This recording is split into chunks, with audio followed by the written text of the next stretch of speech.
The following program contains coarse language. Viewer discretion is advised.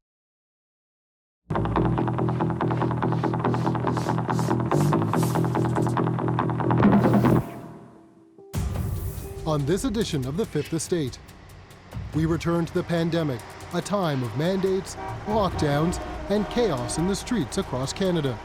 I hope every border in Canada is blocked. There's no excuses. This is war. But in the background, a movement was taking shape, prepared to confront the government with violence. The dangerous criminal activity was real and organized. A high-risk undercover operation. Allegations of a plot to murder police officers. They had in their crosshairs agents of the state. Video never before broadcast shows police trying to crack a group fueled by conspiracies. I told you, man, there was no plan for nothing. What happens when people come out from behind their screens and act?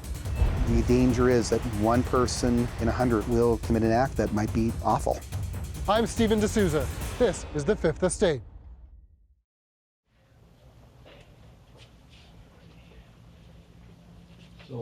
February 14th, 2022. So did you speak to a lawyer? Correct. These men are about to face off against the very force they're accused of plotting to murder.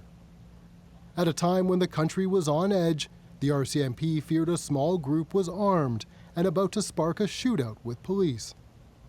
There's two sides to this, right? And one light, right, that you're an extremist, and there's another people that are saying you're a hero standing up for your principles, right? So my job here is just to find out what the truth is. The Fifth Estate has been investigating the story for almost 3 years. For most of that time, key evidence could not be published to protect the men's right to a fair trial. That left a void filled by rumors and misinformation. Now that the trial is over, we can finally take you inside the police investigation and inside the world of the accused.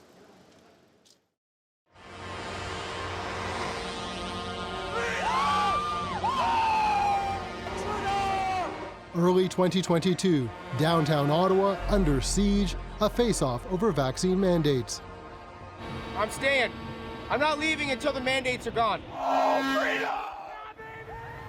Anger spread across Canada. Blockades multiplied.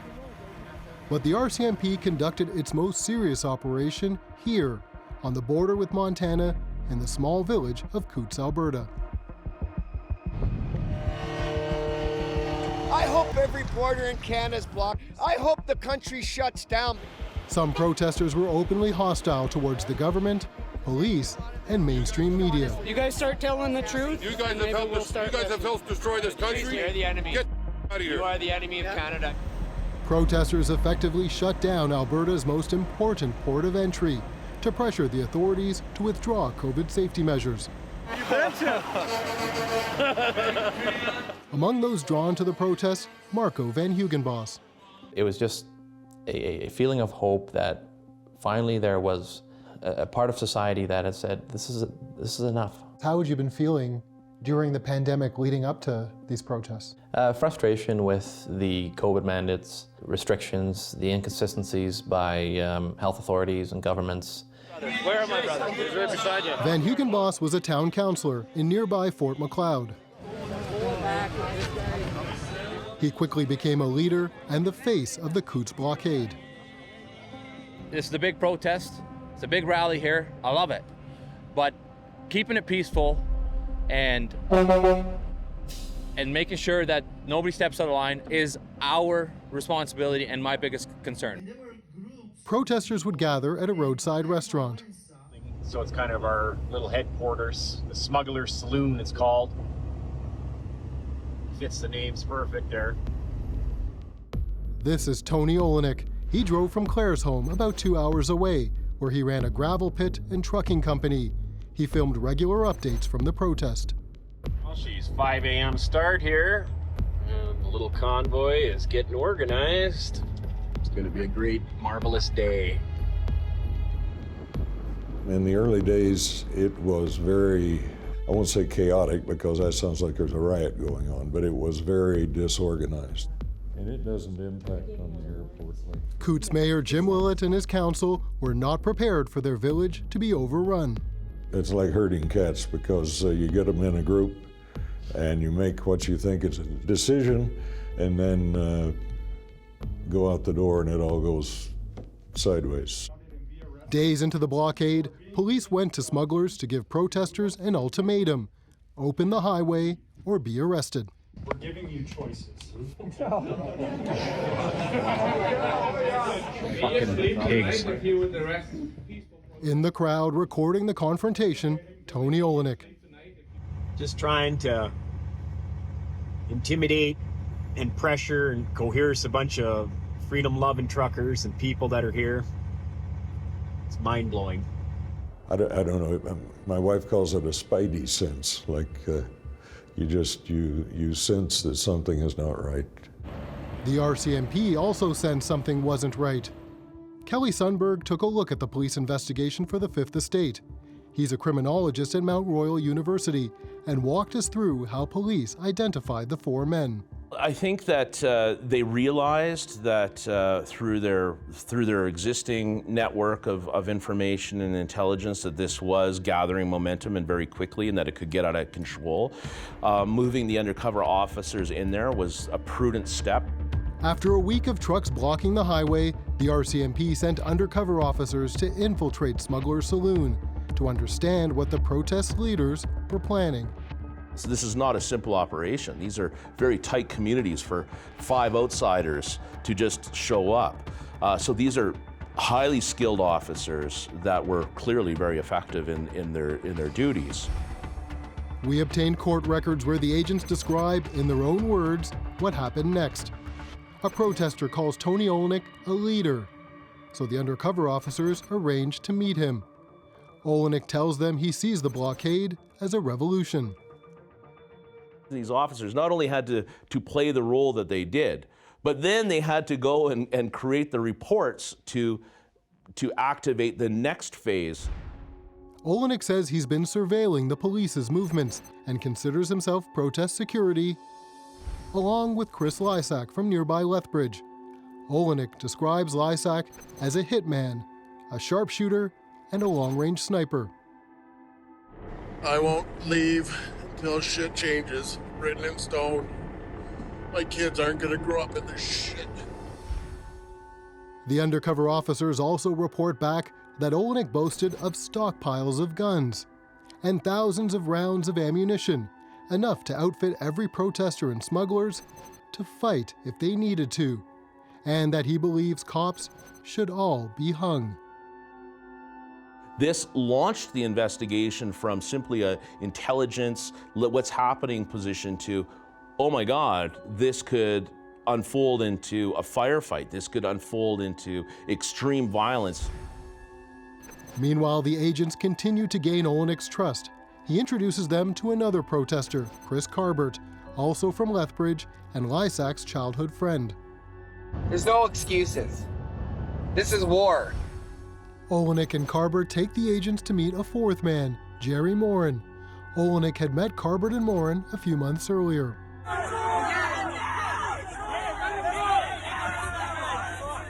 Police had arrested Morin at an anti-mask rally back in 2020. The agents, Carbert and Olenek, then drove to the train tracks to meet Jerry, who is coming with the package. Olenek tells the officers it's coming in a hockey bag, and reportedly nods when they ask if he's talking about guns. RCMP handlers told the agents to leave for their own safety. As soon as those officers heard that, and you can see that from the court documents, they very quickly realized that imminent danger existed. The Fifth Estate obtained heavily redacted, handwritten police reports. An agent on the ground said they suspected a cache of firearms, and warned the protest had become a breeding ground for extremists. The next day, an officer reports on a conversation with an unnamed source. Concern can get violent, civil war, and see government removed. They had to act quickly because the more unknown elements makes it more dangerous, more unpredictable what the outcome will be. Fearing the worst, the RCMP took an urgent and extraordinary step. How significant is it that police get an imminent harm wiretap? This is authority used when there's a kidnapping or when there's a terrorist plot. Like, this is very, very rarely used.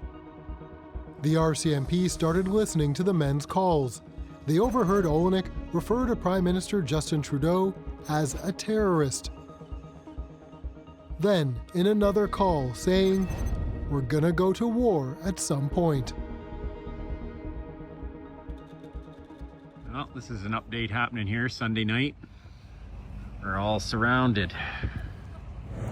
With a flood of intelligence from undercover officers and wiretaps, 2 weeks into the protest, heavily armed tactical units move in. What are you guys doing? Why do you guys have guns? We don't have guns. Trudeau's guns. Put them away. We don't have guns. Put those away. Put them away, sir. Chris Lysak was live streaming outside Smuggler's Saloon. Police allege he threatened an officer. He was placed under arrest. Pretty heavily armed, militarized police. And behind me, there's a whole bunch of family, women, and kids. Yeah, it's just unbelievable why they would do this. Tony Olenek was also outside the saloon filming. What is that? Look at this. Tear gas, AR-15. Police arrested him, too. Oscar Charlie 2, good to deploy snipers. Hey, hold guys. Snipers are going first, they have a 30-second head start. RV Alpha appears to have somebody inside of it, and is the highest concern for us right now. The court granted the Fifth Estate access to these recordings. For the first time, we can show you what happened as police raided a series of trailers blocks away from smugglers. Occupants of the trailer, this is the police. Come out with your hands up and hands empty. Do it now. Police find Chris Carbert inside one of the trailers. Did he resist or did he surrender to you? He was arrested without incident. Says he's lone occupant. Said the people staying with him are in custody as well. Did you get an identity on him? That's our T1, Chris. Still at large, Jerry Morin. Police intercept him on the highway, allegedly on his way back to Coutts, with firearms in his truck. Tony Olenek, Chris Carbert, Chris Lysak, and Jerry Morin, all under arrest and without a shot fired, all charged with conspiracy to murder police officers. It took to the point where we knew what was about to happen or inevitably to happen, and we acted as soon as we could. When the RCMP did make me aware that there was possibly individuals that had ulterior motives, that was very concerning to me. We were there peacefully. I had addressed the protesters at one point and said, if you have any paraphernalia in your trucks, and I didn't even specifically mention guns, this is, get it off the highway. This is not why we're here. The dangerous criminal activity occurring away from the TV cameras and social media posts was real and organized. The federal government would tell the public what happened at Coutts was serious enough to help justify invoking the Emergencies Act for the first time.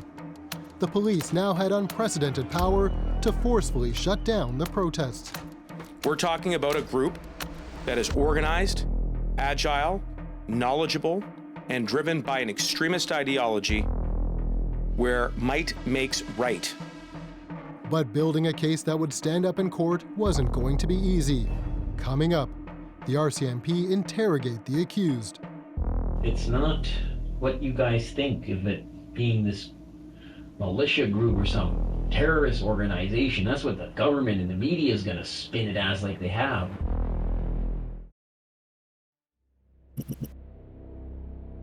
On that cold February night, the RCMP took 14 people into custody. But at the detachment in southern Alberta, their focus was on 4 men who the RCMP believed were plotting to kill their fellow officers. I just want to see my mom and my cat. Oh boy, this is not good. Officers needed the men to open up, so they had to gain their trust. Before the interview began, an investigator explained his technique for the recording. But just because I say something in this room about my views, does not necessarily mean that those are my views. And definitely does not mean that they are the views of the RCMP or represent the RCMP. The bottom line, we have a right to protest peacefully, right? Yeah, and that's what we were doing. I don't think we're the fringe minority, that's for sure. You look at the support across the country, it's pretty amazing. I certainly don't think that you're wrong with that. They want to break the middle class, Andy, and you are in the middle class, I am in the middle class, everybody in this room, building everywhere is the middle class, and when the elites win, we all lose, and we'll all be in a concentration camp then, just like it was in Germany. The Fifth Estate obtained more than 13 hours of footage. It has never been broadcast before, and shows the police interrogating Tony Olenek, Chris Carbert, and Chris Lysak. Yeah, I just want to be with my son. I know. They love him so much. I just want to be left alone to raise my kids. Yeah.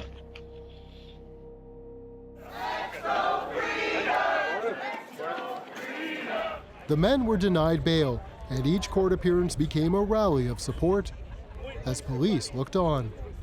I don't believe that we are the fringe minority. I think that the rest of them are the fringe minority. Many insisted the men were wrongfully accused, heroes, even political prisoners. If your child was in jail for a year and a half, having been convicted of nothing, how would you feel about it? This was not just a small band of ragtag criminals. Temetope Oriola is a criminologist at the University of Alberta. He has watched as some people rejected the police version of events.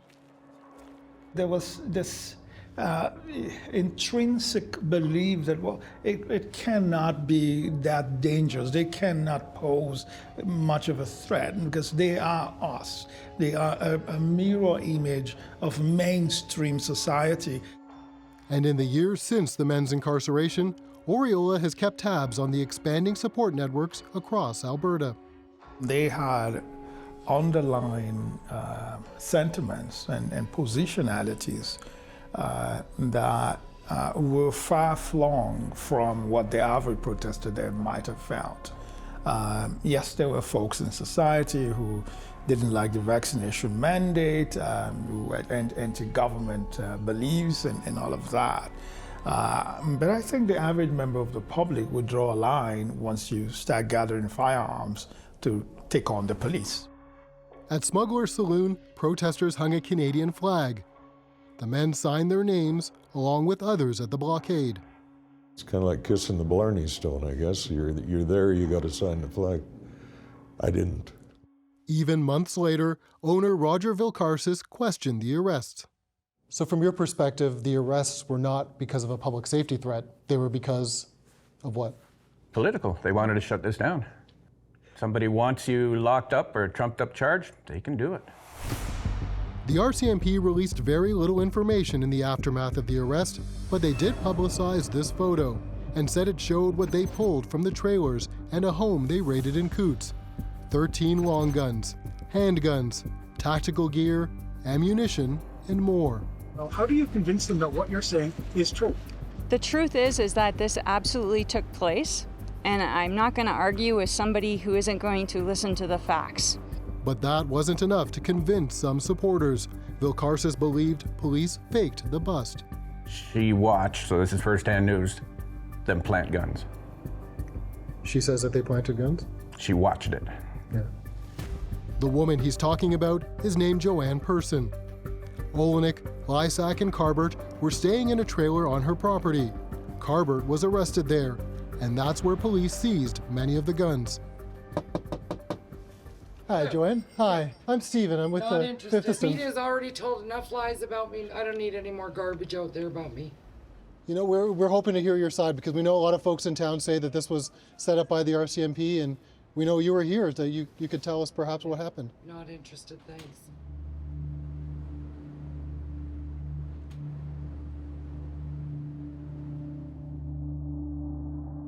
Inside the interview room, the men continued to insist they were run-of-the-mill protesters. What about Chris Carbert? Good dad, single dad, custody of the son. Not a dangerous guy. That I know. He's great. He's been a really good friend. And Jerry? Really good. Yeah. Same day as Guns, God's Freedom, like. Well, I met Big Chris at the gun shop. Where do you guys usually shoot? Oh, we have a couple places. One of those places was this gun shop in Lethbridge. The owner declined to speak to us, but sent us to another store nearby. It's owned by Ted Feller. I've known the one Chris for many, many, many years when he was just actually a youngster growing up. In fact, I did take him out hunting at one time. A picture of a young Chris Lysak hangs on Feller's wall. He says he didn't believe the charges when he first heard them. Bought his licenses, bought his ammunition, and never, ever bought anything out of the ordinary that I thought, what the hell is he up to? The other firearm that I did see in there is what we would call an SKS. He heard the rumor that the RCMP planted guns and says he can dispute it. And I looked at the photoreal gun and go, oh, I recognize that, I recognize that. Might even have sold him that. Firearms of all kinds, and body armors and so on, machetes. Those are not typical items that any lawful or peaceful protester would take to the site of a protest. Did you have any guns? I had a non-restricted 12 gauge there. Okay, and where was that? In the trailer. So you didn't have a gun on you? No. You arrested? I have nothing. So you just literally had a gun there? At the trailer. In my home, where I was staying. So, to defend myself. Chris Carbert owned the trailer where some of the guns were seized.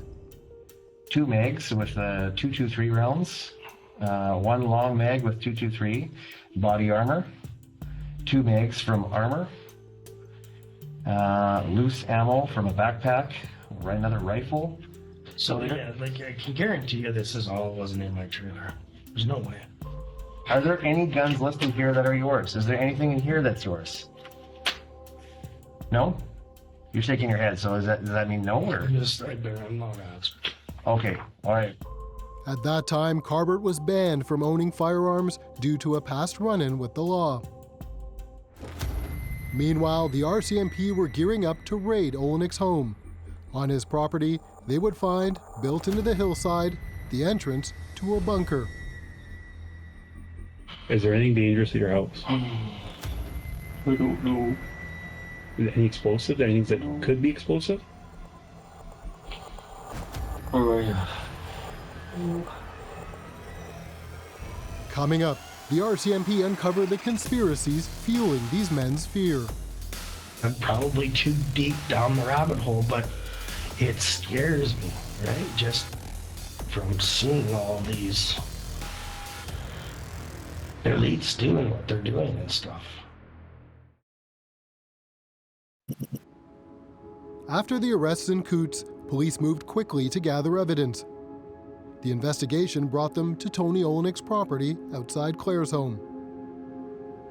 Olenik and the others had gathered here in the months leading up to the convoy. We've been doing it since COVID started because we knew it was all, we got to build a community. Because we don't know the outcome of what's going to happen with the collapse of the system in the society. So it's like we need to look after each other. That's noble. And we got to defend each other. Yeah. When police rolled in, they found stockpiles of supplies, gas masks, and tactical gear, guns in the bedroom, in a truck, and a gun case. In this wooden box, 2 pipe bombs. And scattered across the property, more than 36,000 rounds of ammunition. 36,000 rounds is an astronomical amount of ammunition. That's the preppers holding off the army coming their way. To stockpile that much ammunition is highly concerning. That's a lot of ammunition. Criminologist Kelly Sundberg reviewed the police investigation. He's a former law enforcement officer and a gun enthusiast who shoots on ranges in rural Alberta. These groups, part of their narrative growing from the online conspiracies is this belief in this civil war and that this collapse of society as we know it. This is why we see the stockpiling of arms, the survivalist, the bunkers, and the preppers. The preppers, yeah, we see this. This is part of their narrative. Then on this desk, police found a journal, notes going back to the start of the pandemic, a window into Olenik's mind. In March, COVID-19, end of capitalism. May, government pushing vaccine, hope all the sheep get swept away in God's wrath when the time comes. And then by August, he's working on that bunker. On December 28th, Olenek writes the rapture is coming, a 1,000-day war against Satan or the Antichrist. God will see my efforts and sacrifice and grant me into heaven. None of this is new. These things have been around for a while. It is now popularly called Christian nationalism. All of us Christians would be embarrassed by what these groups stand for. And in late January 1776, Convoy to Coutts, a reference to the American Revolution. The idea that the United States was basically born in blood, born out of a revolution, and that this would be our, maybe a precursor to our 1776. I read, and I more than I should, right? And I'm probably too deep down the rabbit hole, but it scares me, right? Just from seeing all these elites doing what they're doing and stuff. I think they're evil. I just do. All I talk about, which is not surprising, becomes part of their worldview, right? Kurt Phillips has been investigating extremism in Canada for about 25 years and is now a board member of the Canadian Anti-Hate Network. The focus is on distrust and fear of government. Ultimately, that there will be some sort of civil conflict. Many of them seem to look at the events at Coutts as kind of a precursor to that civil war. This trucker movement is all about freedom in God.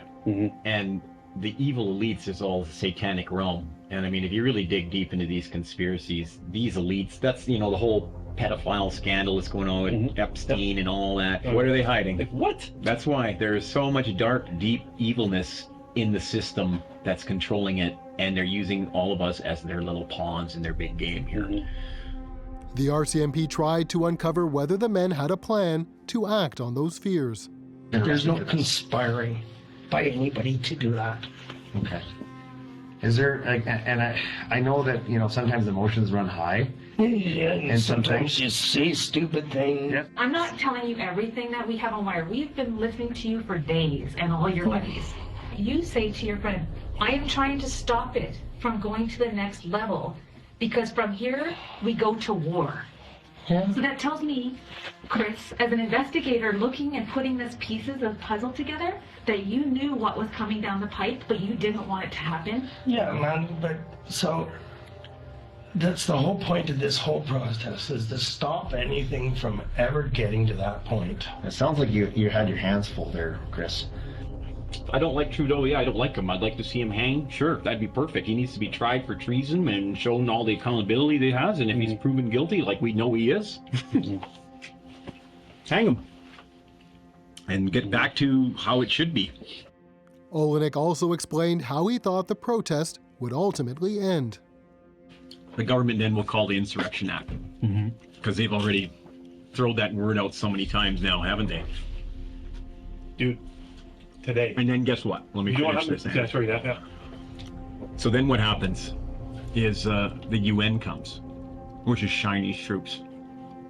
And there is an imminent invasion of Chinese troops on Canadian and American soil.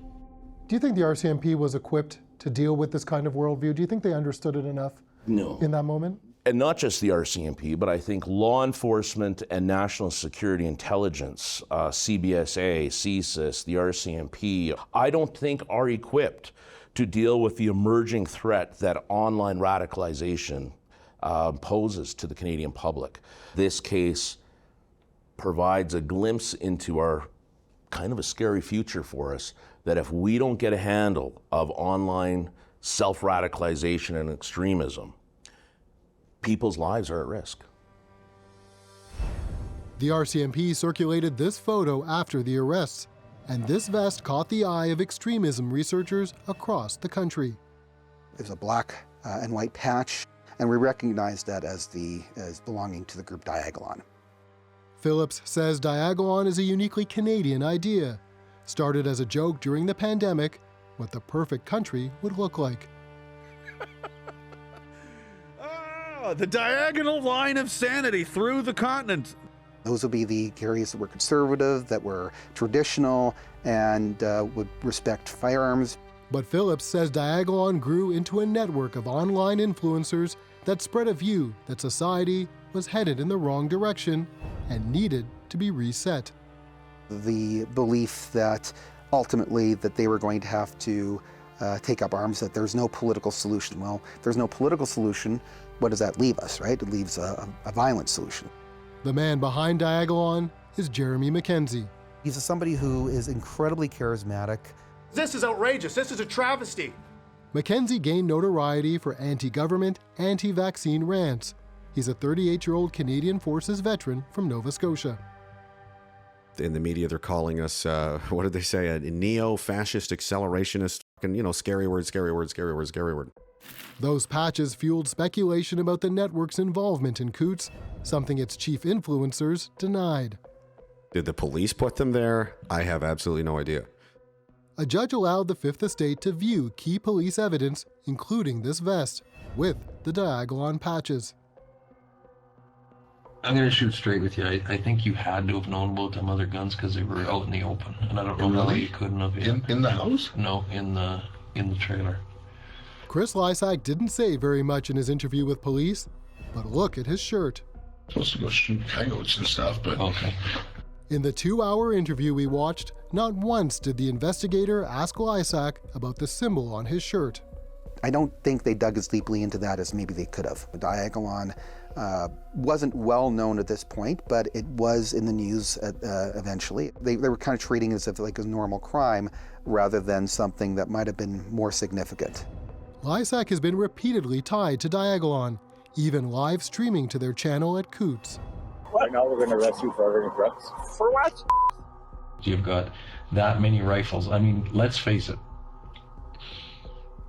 That's a lot of coyote hunting. Lysak's case helped boost Diagolon's profile. I was on the phone with this lawyer, and he says, we need, for this to happen, we need 200 grand by, what was it, 10 days or something? It was some tights, and I was like, sure, we got it. And I entirely bet that all on my faith in you guys and the strength of this community to get this done. We're seeing Diagolon members forming active clubs, groups to get together to exercise and to train. So this group that used to say it was an online joke, a meme country, is now involved in real world, real life activities, preparing for a future in which there will be a violent encounter of some sort. But was all the evidence going to be enough for a conviction? Coming up, why the jury had its doubts about the men's guilt, and some harsh words from the judge. This was treated as a standard series of street-level crime. Because of that, they've gotten away fairly lightly, in my opinion. In Lethbridge, with 4 men behind bars, the case dragged on for over 2 years. Their supporters remained defiant, even as the men faced spending over a decade in prison if convicted. Certain people had this view that we could, within a year's or a half year's time, be forced to take extraordinary measures to get our daily needs. So these men were prepared to resist further than others were. As the allegations were put to the test, an early sign the evidence wasn't going to add up to a conviction. The Crown dropped the conspiracy to murder charge against 2 of the men. The big news today is that, thank goodness, Chris is going to be released, Lysak, and I guess Jerry Morin as well. Jerry Morin took a plea deal last winter, admitting he was guilty of conspiring to traffic firearms at the Coutts blockade. Chris Lysak also took a deal, pleading guilty to a lesser charge. He was convicted of possessing a restricted firearm in an unauthorized place. He had a handgun with a round in the chamber. Celebrating his release, leaders of Diagolon. In Lysak's case, he's in pictures with me, and he's involved with a lot of you guys in a friendly capacity, and was a fan of a podcast. Both Lysak and Morin were sentenced to 3 years, equal to their time served. Tony Olenek and Chris Carbert's case did proceed to trial. The jury ultimately didn't see everything we've shown you. They did review dozens of exhibits, including tactical vests and medical kits. They heard from 33 witnesses and watched Olenik's interview with police. We're just trying to be protectors, just in case, because we've seen it all over the world, Andy. Like, law enforcement and governments can do bad things, and we're just there to protect. That's it. It all came down to the key question: did the men have a plan to attack? The jury was not convinced that they did, and so they found Carbert and Olenik not guilty of conspiring to kill RCMP officers. I can see where there's reasonable doubt. Not a lot, but there's reasonable doubt. When we have individuals who are caught up in this fervor, this rage, this fear that's driven by absolute nonsensical beliefs, but they believe it, at what point does that trigger the courts to take a judicial action against these individuals? The jury did find Olenik and Carbert guilty of possessing firearms dangerous to the public peace, as well as mischief. Olenik was also convicted of having illegally possessed pipe bombs at his home.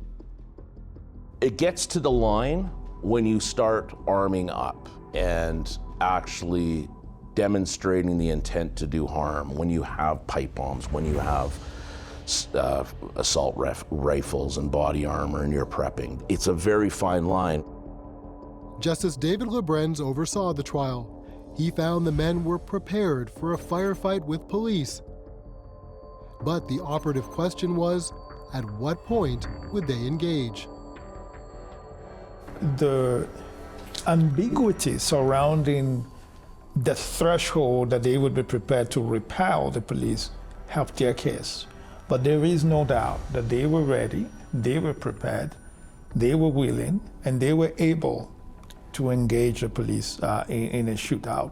And clearly the judge had a profound appreciation for the situation, and the judge's exact words were, "This was an exceedingly dangerous situation." I believe a different jury might have reached a different conclusion with the same set of facts. The Crown and defense have appealed the verdict. The day of sentencing, Olenik and Carbert hoped they would be released.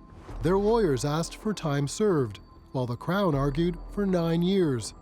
Instead, the judge sentenced them to 6.5 years and banned them for life from owning firearms. He considered the danger to the police to be high. I would disagree with that, but that's his decision. The sentence is excessive with strong political features, and it will be appealed. What I took from the judge's reasons is that the sentence was so high in order to send a message to the public, you can't do this. And I don't quarrel with the fact that you shouldn't have guns at a protest and that the judge was appropriate in sending that message. But in terms of the actual harm done as opposed to what could have been done, I think that those are two different things. Justice Lebrenz said in his sentencing decision that Carbert and Olenik had intentionally armed themselves for political reasons. He called their claim of self-defense against the police nebulous and fanciful. While their appeal is awaiting consideration, Carbert and Olenik are serving their time in the Badlands of Alberta at the medium security prison, the Drumheller Institution. They were given credit for the time served in custody and have 2 years left on their sentence. The one thing I think I got from it is that these are people who are, again, obviously true believers. These are people who no amount of time in jail is going to change that. They can't think of themselves as being criminals, and neither can their supporters. These are good, godly family men who are just doing what they're doing to protect them. I conclude that these are extremely privileged individuals. They got away very lightly and should consider themselves extremely fortunate. I rest my case. The Fifth Estate requested interviews with all 4 men and their lawyers. They all declined. Who's going to make the next play? What's the government going to do? They know that more and more Canadians in the world is waking up to what they were doing and what their intent was. And I believe truly that if they keep pushing that rising will come again. Why do you consider them heroes?